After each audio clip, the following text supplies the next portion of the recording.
மயிலாடுதுறை நாடாளுமன்ற உறுப்பினர் சுதா நம்மிடையே இணைந்திருக்கிறார். அவரிடம் பேசலாம். வணக்கம். இப்போ மக்கள் தொகை அடிப்படையில தொகுதி மறுவரையறை அப்படிங்கிறது இப்போ பெரிய பேச பொருளா மாறி இருக்கு. இன்றைய தினம் அமைச்சரவை கூட்டம் நடத்தப்பட்டு தமிழக முதலமைச்சரும் இதற்காக அனைத்து கட்சி கூட்டம் கூட்டியிருக்காரு. ஸோ இந்த எப்படி பாக்குறீங்க மத்திய அரசுடைய இந்த நடவடிக்கை? மக்கள் தொகை அடிப்படையில் வரையறை என்பது, தொகுதி வரையறை என்பது முற்றிலும் ஒரு தவறான சிந்தனை.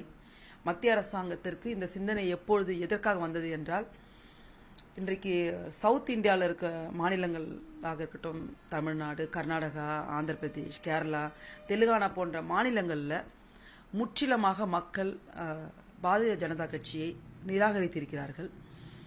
அதன் ஒரு வெளிப்பாடு தான் இது. இன்னொன்று நீங்கள் பார்த்தீங்கன்னா, நார்த் இந்தியா அப்படி நம்ம அந்த சைடில் எடுத்துக்கிட்டிங்கன்னா, யூபி போன்ற, மத்திய பிரதேஷ் போன்ற இந்தி பேசுகின்ற மாநிலங்களில் மோடி அவர்களுக்கு மக்கள் ஆதரவு அளிக்கின்றார்கள். அங்கிருந்து தான் நாடாளுமன்ற உறுப்பினர்கள் அதிகமாக நமக்கு கிடைக்கின்றார்கள். அதன் அடிப்படையில் நம்ம ஆட்சியில் இருக்கோம். அந்த ஆட்சியை நம்ம தக்க வைத்துக் கொள்ள வேண்டும் என்றால், இந்த நார்த் இந்தியாவில், ஐ மீன் சவுத் இந்தியாவில், குறிப்பாக தமிழகத்தில் போன்ற மாநிலங்கள் எல்லாம் நாடாளுமன்ற தொகுதிகளை மக்கள் அடிப்படையில் நிர்ணயம் செய்து அது அடிப்படையில் நாடாளுமன்ற தொகுதிகளை குறைத்தால் நாடாளுமன்ற உறுப்பினர்கள் நம்மளால குறைக்க முடியும். அதன் பேஸ் பண்ணி தமிழகத்துக்கான உரிமை, கர்நாடகத்துக்கான உரிமை, ஆந்திர பிரதேசத்துக்கான மற்ற மாநிலங்களுக்கான உரிமையை நம்ம ஏற்கனவே உரிமை தர்றது கிடையாது. முற்றிலுமா நம்மளால தடுத்து நிறுத்த முடியும்ன்ற எண்ணம் இன்றைக்கு RSS இயக்கம் இந்த சித்தாந்தத்தை இயக்கி கொண்டிருக்கிறார்கள். இது முற்றிலும் தவறானது, ஜனநாயகத்துக்கு விரோதமானது. எதற்காக இந்த தேசம் சுதந்திரம் அடைந்ததோ அதற்கான எதிர்வினையாக இது இன்றைக்கு செயல்படுத்திக் கொண்டிருக்கிறார்கள். அன்றைக்கு ஏன் குடும்ப கட்டுப்பாடெல்லாம் இருந்தது, மக்கள் தொகையை குறைக்க வேண்டும் என்று மத்திய அரசாங்கம் சொல்லி ஒவ்வொரு மாநில அரசாங்கம் அதை அடிபணிந்தார்கள், அந்த கட்டளையை நிறைவேற்றினார்கள். அன்றைக்கு இருந்த மத்திய அரசாங்கம் பல்வேறு சூழல்கள், பொருளாதார சூழல்கள், மருத்துவ ரீதியாக மக்களுக்கு மருத்துவத்தை கொண்டு சேர்க்க முடியாத ஒரு சூழல்கள், அட்வான்ஸ்டு டெக்னாலஜி, இன்னைக்கு மெடிசன்லாம் நமக்கு கிடைக்குது. ஆனால் அன்றைக்கு மக்கள் வாழ்வாதாரத்தை காப்பாற்றணும், கல்வி கொடுக்கணும், அவங்களுக்கு மருத்துவத்தை கொடுக்க வேண்டிய பல்வேறு சூழல்கள் இருந்தது. ரொம்ப முன்னேறிய தேசங்களான ஜெர்மன் போன்ற நாடுகள் கூட மக்கள் தொகை கட்டுப்பாடுகள் செய்ய காலகட்டத்தில் இந்தியாவும் அது போன்ற ஒரு கட்டுப்பாடு இருந்தால் தேசத்து மக்களுக்கான பொருளாதாரத்தையும் கல்வியையும் எல்லாருக்கும் கொண்டு சேர்க்க முடியுன்ற எண்ணத்தோடு அவங்க ஒரு சட்டத்தை விதித்தார்கள். அன்றைக்கு நீங்க குடும்ப கட்டுப்பாடு செய்ய வேண்டும், மக்கள் தொகை குறைக்க வேண்டும்.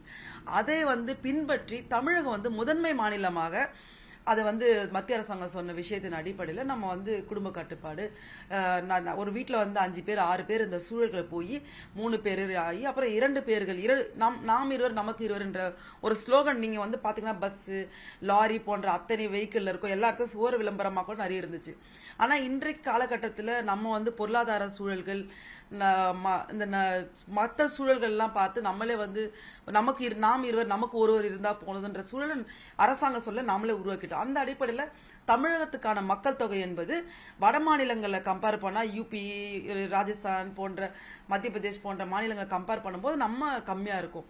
ஸோ இப்போ மக்கள் தொகை அடிப்படையில் தொகுதி வரையறை அவர்கள் செய்தார்கள் என்றால் கட்டாயமாக நமக்கு அதிகமான தொகுதிகள் குறைவதற்கான வாய்ப்புகள் இருக்கிறது. தமிழகம் மட்டுமல்ல, கர்நாடகா, கேரளா, ஆந்திரா, தெலுங்கானா போன்ற அத்தனை மாநிலங்களுக்கு குறையும்.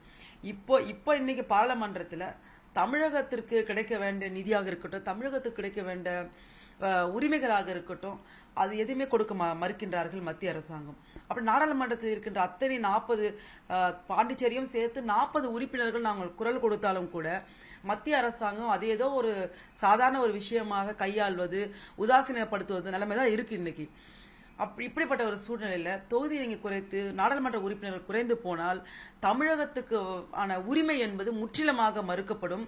ஒரு இனத்தையே அழிப்பதற்கான ஒரு ஏற்பாடாக தான் நான் இதை பார்க்கின்றேன். இதை நான் வன்மையாக கண்டிக்கின்றேன். இது நடைபெறக்கூடாது. ஒட்டுமொத்த இந்தியா முழுவதும் இருக்கின்ற ஜனநாயக சக்திகள் ஒன்றிணைந்து இதை எதிர்க்க வேண்டும் என்று நான் கேட்டுக்கொள்கிறேன். அதே போல சமீபத்துல நடந்த ஒரு கூட்டத்துல பாமக தலைவர் அன்புமணி ராமதாஸ் உங்க மேல பல்வேறு விமர்சனங்களை முன் வச்சிருக்காரு. அதுக்கு உங்களுடைய பதில் என்ன? அதாவது அந்த விமர்சனம் என்பது ஒரு ஆணாதிக்க சிந்தனை, பெண்கள் உரிமைக்கு எதிரான ஒரு சித்தாந்தத்தையும் சிந்தனையும் கொண்ட ஒரு மனிதரோட பேச்சை என்னால் உணர்ந்து கொள்ள முடிந்தது. அன்புமணி ராமதாஸ் அவர்கள் பேச்சின் மூலமாக அவரோட மனைவி சென்னையில் பிறந்து சென்னையிலே வளர்ந்து இன்றைக்கும் சென்னை டி நகரில் அவங்க வசித்து கொண்டிருக்கிறார்கள்.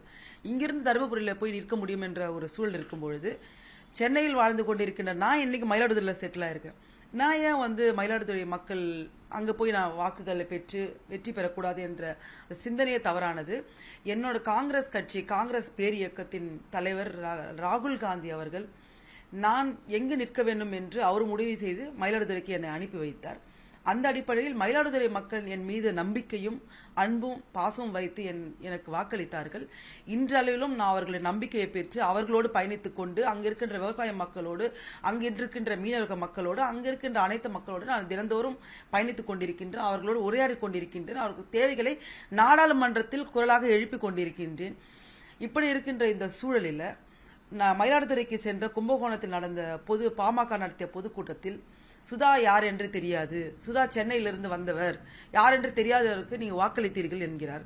சுதா என்ற அந்த பெயரை வைத்தே நான் சிறு வயது முதற்கொண்டு இந்த சமுதாயத்தில் இருக்கின்ற மக்களுக்காக போராடி சென்னை உயர்நீதிமன்றத்தில் பல்வேறு பொதுநல வழக்குகளை தொடுத்து கட்சியில் பல்வேறு நிலைகளில் நான் பதவிகளை வகித்து கட்சியில் பணி செய்த பின்பாக தான் எனக்கு ஒரு அங்கீகாரமாக இந்த கொடுக்கப்பட்டது. ஆனால் அன்புமணி ராமதாஸ் என்பவர் ராமதாஸ் என்ற பெயரை எடுத்து விட்டால் அன்புமணி என்றால் யாருக்கு தெரியும்? அப்பாவின் உழைப்பின் மூலமாக, அப்பா உருவாக்கிய ஒரு கட்சியின் மூலமாக திடீரென்று அரியணையில் உட்கார்ந்து அமர்ந்து கொண்டு மற்றவர்கள் யார் என்று தெரியாத இலக்காரமாக ஏளனமாக கிண்டல் கேலி செய்வது என்பது நாம் வன்மையாக கண்டிக்கக்கூடியது. பல்வேறு தருணங்கள்ல திரு அன்புமணி ராமதாஸ் அவர்களுடைய செயல்பாடுகளை நான் பார்த்திருக்கின்றேன். அவர் ஒரு மருத்துவர் ஒரு அரசியல் கட்சியில் இருக்கின்ற தலைவராக இருக்கின்றார்.